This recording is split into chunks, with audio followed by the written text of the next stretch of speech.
You know, they say a mother's love has no limits. They say we'll fight tooth and nail for our children. But what they don't tell you is what happens when the world turns its back on your child, when the very system meant to protect the innocent becomes a weapon in the hands of the cruel. What they don't tell you is the rage that burns so deep it could melt steel, the pain so sharp it cuts through your soul like a knife through butter. I'm standing here today not as the woman I once was, but as the woman I had to become. My name is Helen Williams, and this is the story of how I watched my son's world crumble, how I felt my heart shatter into a million pieces, and how I rose from the ashes of my own grief to deliver justice with my bare hands. The courtroom is silent now, but just minutes ago it was buzzing with whispers, with judgment, with a kind of cruelty that decent people pretend doesn't exist. My son David sits there, defeated, his shoulders slumped like a man who's lost everything. And beside his tormentor, because that's what she is, that's what his ex-wife has become, sits there with that smug smile plastered across her face like she's already won. The doors creak open behind me, and I walk in quietly, my footsteps measured, controlled. Every eye in that room turns to me, and I watch as faces change from curiosity to recognition to something that looks a lot like fear.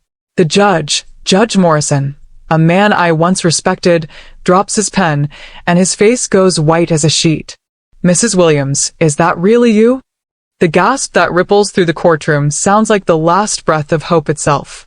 I see Lily's, my former daughter-in-law's, smile fade faster than ice in hell. Her lawyer's confident posture deflates like a punctured balloon. And for the first time in months, I see something flicker in my son's eyes. Recognition. Hope. The knowledge that his mother has come to fight. But let me take you back. Let me tell you how we got here, how a family that once knew love and laughter ended up in this sterile courtroom, fighting for scraps of dignity. Earlier that morning, I watched my son David arrive at the courthouse, and my heart broke all over again.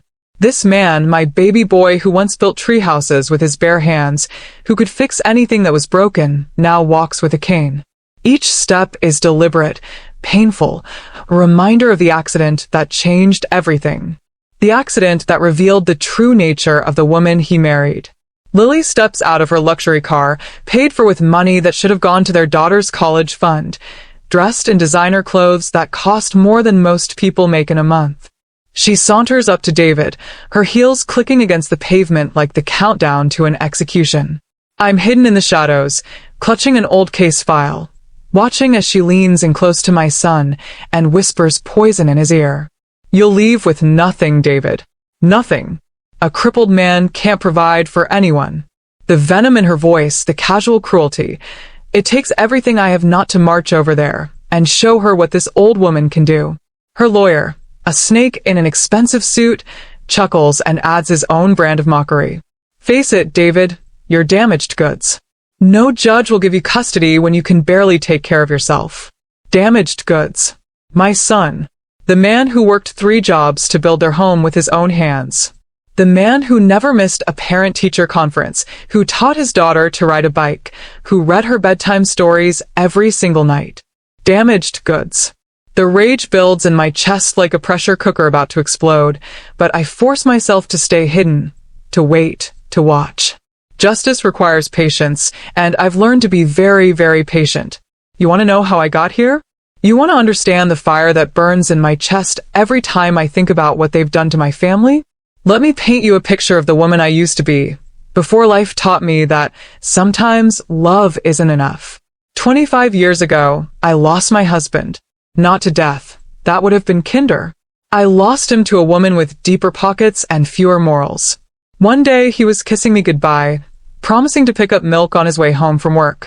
The next day, I'm finding divorce papers on my kitchen table and a note that said he'd found someone who could give him the life he deserved. The life he deserved.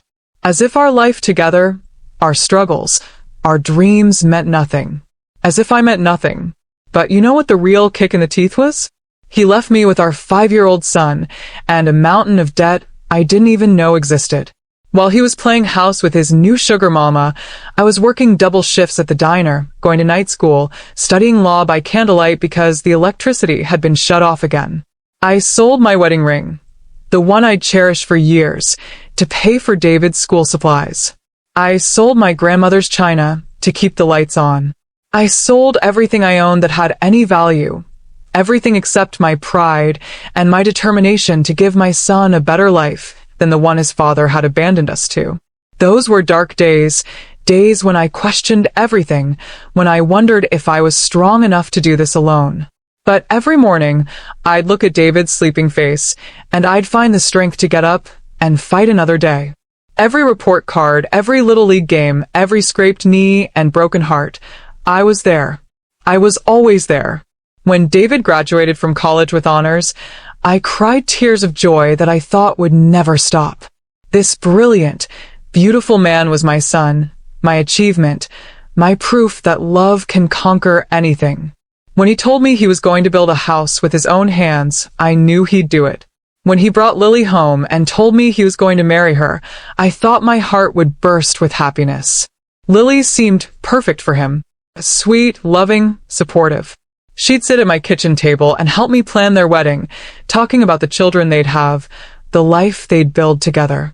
She called me Mom, said she'd never had a real mother figure before.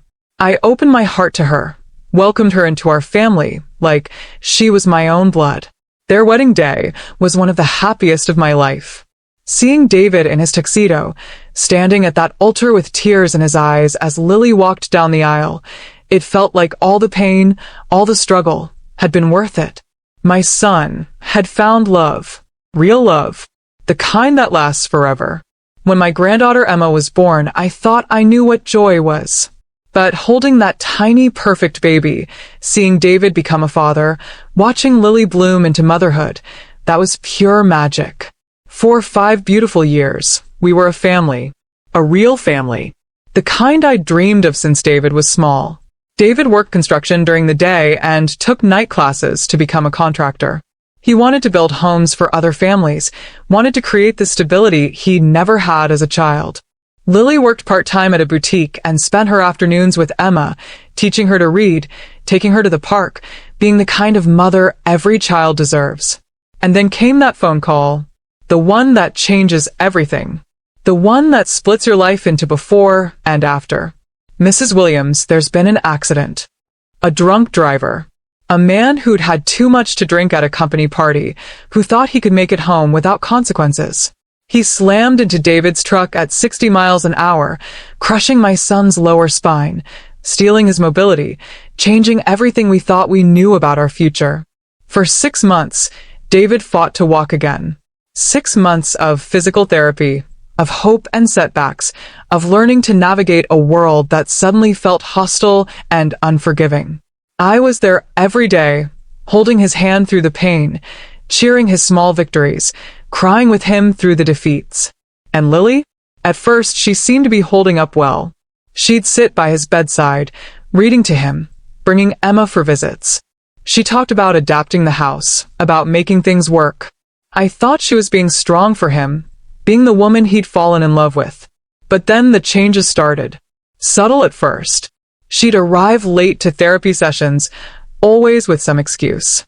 She'd leave early, claiming Emma needed her. She stopped bringing Emma to visit as often, said the hospital was too depressing for a child. The real blow came when David was finally able to come home. The man who'd built their house with his own hands needed ramps and railings now, needed modifications to make his own home accessible. Instead of seeing this as their new normal, Lily saw it as an inconvenience. The late-night phone calls started about a month after David came home. I was staying with them, helping with Emma and the household while David adjusted. Lily thought I was asleep, but pain is a funny thing. It keeps you awake when you most need rest. I can't do this anymore, Richard. I'm 28 years old. I shouldn't have to spend my life taking care of an invalid. Invalid. She called my son, her husband, the father of her child, an invalid. I know you said you'd wait, but I need to know you're serious about us. About giving me the life I deserve. There it was again. That phrase that had haunted me since my own divorce. The life she deserved. As if David's love, his devotion, his sacrifice meant nothing now that his body was different. The phone calls continued for weeks. Always late at night. Always when she thought no one could hear. I learned about Richard, her wealthy boss who'd been pursuing her for months. I learned about her plans to sell the house, to take Emma and start over. I learned that she'd already consulted a lawyer about divorce. But the worst part? The absolute worst part was overhearing her coaching Emma. I was walking past Emma's bedroom one evening when I heard Lily's voice, sweet and gentle, the same voice she'd once used to tell Emma bedtime stories. Now remember, sweetheart, when the nice man asks you about daddy, you need to tell him the truth. Tell him that daddy gets angry sometimes, that he can't take care of you like he used to. Can you do that for mommy? My hand trembled on the door handle as I listened to my 5-year-old granddaughter being turned into a weapon against her own father. Emma's voice, confused and scared, asking why she had to say bad things about daddy when daddy was always nice to her. Because sometimes grown-ups have to make hard decisions, baby. And if you want to stay with mommy, you need to help me show them that daddy can't take care of you anymore. I pressed my back against the wall and felt my heart shatter into pieces. Not my granddaughter, too. Not this innocent child who loved her father more than anything in the world. How dare she? How dare she use a child's love as a weapon? That night, I didn't sleep. I sat in the kitchen, tears streaming down my face, my hands clenched into fists so tight my nails drew blood from my palms. The woman I'd welcomed into my family, the woman I'd trusted with my son's heart, was destroying him piece by piece. And she was using his own daughter to do it. The next morning, I made a decision that would change everything. I called an old friend, someone I hadn't spoken to in years. Marcus had been a journalist back when I was practicing law, back when I was someone to be feared in a courtroom. He owed me a favor from a case I'd helped him with decades ago. Marcus, it's Helen Williams. I need to ask you for something, and I need you to keep this between us. I handed him a sealed envelope and asked him to hold it, to only open it if something happened to me. Inside was everything. The recordings I'd made of Lily's phone calls, documentation of her affair, evidence of her manipulation of Emma. I wasn't sure how I'd use it yet, but I knew I needed insurance. Because you see, I wasn't just any grieving mother. I wasn't just any woman watching her family fall apart. 25 years ago, before my world imploded, I was Helen Williams, federal prosecutor. I was the woman who put corrupt judges behind bars, who fought for victims when the system failed them, who never lost a case that mattered. I'd sworn I'd never return to law after my husband's betrayal taught me that the system I devoted my life to couldn't protect my own heart. But watching what they were doing to David, seeing them try to destroy my granddaughter's relationship with her father, I realized that some fights are worth coming out of retirement for. I dusted off my old briefcase, the same one I'd carried into federal courtrooms across the country. Inside, I placed the family deed that proved David had built the house before their marriage, making it his separate property. I added the evidence of Lily's affair, the recordings of her manipulation, everything I'd gathered during my weeks of careful observation. For years, I'd fought for other people's children, other people's families. Now I was fighting for my own blood. The investigation took months. While Lily thought she was being clever, while she was planning her new life with Richard, I was methodically building a case that would expose her for exactly what she was. Every late-night phone call was recorded. Every bank transaction was documented. Every lie was cataloged and cross-referenced. I discovered that Richard had been funding her lifestyle for months, paying for her designer clothes and fancy dinners while David struggled with medical bills. I found evidence that she'd been moving money out of their joint accounts, slowly draining their savings while claiming they couldn't afford the home modifications David needed. The most damning evidence came from her own phone. She'd been careless, texting Richard about her plans to take everything from David, about how his disability made him an easy target. She'd even joked about how the courts would never side with a crippled man over a devoted mother. Reading those texts, I felt a rage so pure, so consuming, that I had to step outside and scream into the night sky. This woman had taken my son's love, his trust, his vulnerability, and weaponized it against him. She'd looked at his pain and seen opportunity. She'd looked at his disability and seen weakness to exploit. But she'd made one crucial mistake. She'd underestimated the woman who'd raised him. The day of the custody hearing arrived like a storm on the horizon. I watched David prepare himself, straightening his tie with hands that shook slightly, practicing his testimony in the mirror. He was terrified, and why shouldn't he be? Everything he loved was on the line, and the system seemed stacked against him. Lily arrived at the courthouse like she was attending a fashion show, designer clothes and perfect makeup, playing the role of the long-suffering wife to perfection. Her lawyer, the snake who'd mocked David's disability, strutted around like he'd already won.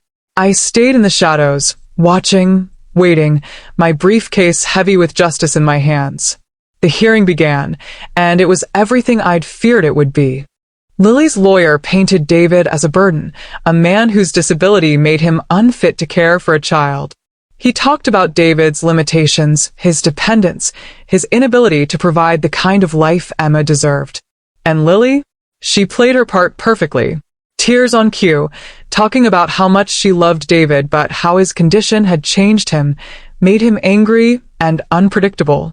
She talked about fearing for Emma's safety, about wanting what was best for everyone. Then they called Emma to testify. My 5-year-old granddaughter, coached and manipulated, stood in that witness box and repeated the lies her mother had taught her. She said Daddy got angry. She said Daddy couldn't take care of her. She said she wanted to live with Mommy. But I could see the confusion in her eyes, the way she kept glancing at David with love and uncertainty. This child was being torn apart, and the adults who were supposed to protect her were the ones holding the knife. That's when I stood up. The sound of my briefcase hitting the table echoed through the courtroom like a gunshot. Every head turned. Every whisper stopped. Every breath was held as I rose to my feet. Your Honor, I'll be representing my son. Judge Morrison's face went white. I watched the color drain from his cheeks as recognition dawned. Around the courtroom, lawyers started whispering to each other, and I could hear my name being passed from mouth to mouth like a prayer or a curse. You're Helen Williams? 25 years ago, I'd been a legend in these halls. I'd been the prosecutor who never lost, who fought for justice with the fury of a woman who'd seen too much injustice in her own life. I'd been the woman who put corrupt officials behind bars, who stood up for victims when no one else would. And now I was back. Yes, Your Honor. Helen Williams, and I'm here to represent my son David Williams in this custody matter. The murmur that went through the courtroom sounded like the awakening of something long dormant, something powerful and dangerous. Lily's lawyer looked like he'd seen a ghost, and maybe he had. Maybe they all had. I opened my briefcase with steady hands, the same hands that had once held the careers of corrupt judges in their palm. Inside was everything. Every piece of evidence, every recorded conversation, every document that would expose the truth. Your Honor, I'd like to present evidence that will show this court exactly who is fit to care for Emma Williams. What followed was the systematic destruction of every lie Lily had built her case on. I presented the property deed that proved David owned the house outright, making Lily's claims to half of it legally baseless. I played the recordings of her phone conversations with Richard, her casual cruelty laid bare for everyone to hear. Invalid. Her voice echoed through the courtroom. I'm 28 years old. I shouldn't have to spend my life taking care of an invalid. I watched Lily's face crumble as her own words condemned her. I saw her lawyer scramble for objections that wouldn't hold water. I felt the tide of the courtroom turn as the truth finally had its day. But the most powerful moment came when I gently approached Emma. Emma, sweetheart, do you remember when Daddy taught you to ride your bike? Her face lit up despite the coaching, despite the confusion. Yes. Daddy ran behind me and caught me when I fell. And do you remember when you were sick last month, who took care of you? Daddy made me soup and read me stories until I felt better. Emma, I want you to listen to me very carefully. Nobody is going to be angry with you, no matter what you say. I want you to tell me the truth. Do you love your daddy?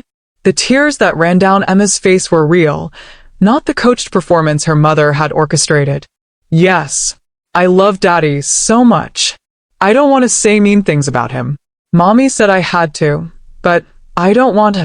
The courtroom fell silent except for the sound of a child's honest tears and a grandfather's quiet sobs of relief. I turned to face the courtroom, this room full of people who'd forgotten what justice really meant.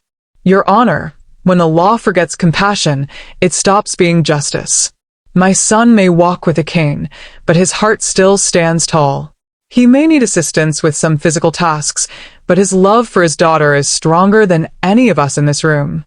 This woman, I pointed at Lily, has taken his vulnerability and used it as a weapon. She has taken a child's love and twisted it into lies. She has looked at a man's pain and seen only opportunity for her own gain. My voice grew stronger with each word, 25 years of suppressed fury finally finding its target. Disability is not inability. Love is not weakness. And a mother's greed does not supersede a father's devotion. Emma Williams belongs with her father, in the home he built with his own hands, surrounded by the love that has never wavered despite every obstacle placed in his path. Judge Morrison, who'd watched me destroy corrupt officials in his courtroom decades ago, nodded slowly. His ruling was swift and decisive. Full custody to David. Supervised visitation only for Lily. And a requirement that she undergo counseling before any expansion of her parental rights would be considered. The sound Lily made when the gavel came down was inhuman, a wail of someone whose carefully constructed lies had finally caught up with her. She lunged toward the bench, screaming about appeals, about unfairness, about how this couldn't be happening. But it was happening. Justice, real justice, was finally being served. In the weeks that followed, Lily's perfect new life crumbled as quickly as her lies had in court. Richard, faced with the reality of her true nature and the publicity of the trial, abandoned her faster than she'd abandoned David. The designer clothes were repossessed, the luxury car taken back, the dreams of an easy life built on another's suffering evaporated like smoke. David, Emma, and I returned to the house he'd built, the home that was finally legally ours. We installed the ramps and railings it needed, not as signs of weakness, but as symbols of adaptation, of a family that refused to be broken by life's cruel turns. One evening, a few months after the trial, I found Emma in David's old room, wearing my reading glasses and carrying a toy briefcase. "What are you playing, sweetheart?" "I'm playing lawyer, Grandma. I'm going to fight for people like you did." The smile that spread across my face felt like the first real happiness I'd known in years. "That's wonderful, Emma. But remember, we don't fight to hurt people. We fight to protect the ones we love." "I know, Grandma. Daddy told me that love makes us strong, even when we're scared." That night, I sat on the porch of the house my son had built, watching Emma play in the yard while David grilled dinner despite his limitations, and I felt something I hadn't felt in decades. Peace. But let me tell you something, whoever you are, wherever you're listening to this. Some say revenge is bitter, that it leaves you empty and hollow. But I'm here to tell you that's not true. What I felt wasn't revenge, it was justice. Justice guided by love, powered by truth, and delivered by a mother who refused to watch her family be destroyed by lies. If you were in my shoes, what would you have done? Would you have stood by and watched as your child was destroyed by someone who'd promised to love them? Would you have let an innocent grandchild be turned into a weapon against her own father? Would you have stayed silent while the system failed the people you loved most? I know what I did. I fought. I used every skill I'd ever learned, every connection I'd ever made, every ounce of strength I'd ever possessed to protect my family. I came out of retirement not for glory or recognition, but for love. The kind of love that moves mountains, that rights wrongs, that stands up to bullies no matter how powerful they think they are. David still walks with a cane. He always will.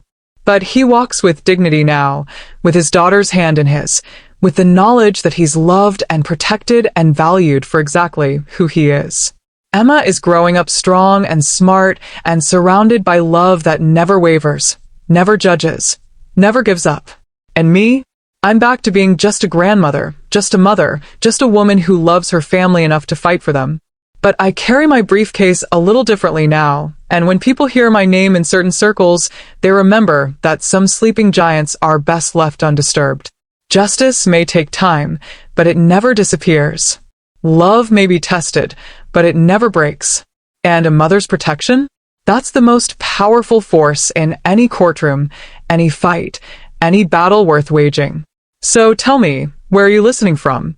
And if your family was threatened, if someone you loved was being destroyed by lies and manipulation, would you have the courage to fight? Would you be willing to dust off old skills, open old wounds, and wage war for the people who matter most? Because that's what love really is. It's not just the gentle moments, the quiet comfort, the everyday tenderness. Sometimes love is fury. Sometimes love is war. Sometimes love is a woman with a briefcase full of truth, walking into a courtroom where everyone thought justice was just another word for whoever had the most money or the best lies. Sometimes love is knowing when to stop being gentle and start being fierce. I learned that lesson the hard way, but I learned it well. And now, every time I look at my son and granddaughter, every time I see them happy and safe and whole, I know that every moment of pain, every sleepless night planning and plotting, every ounce of fury I felt was worth it. Because in the end, that's what mothers do. We fight. We protect. We never give up. And when the world turns its back on our children, we remind the world exactly who they're dealing with. My name is Helen Williams. I am a mother, a grandmother, and when necessary, a force of nature. This is my story, my fight, my justice. And I'd do it all again in a heartbeat.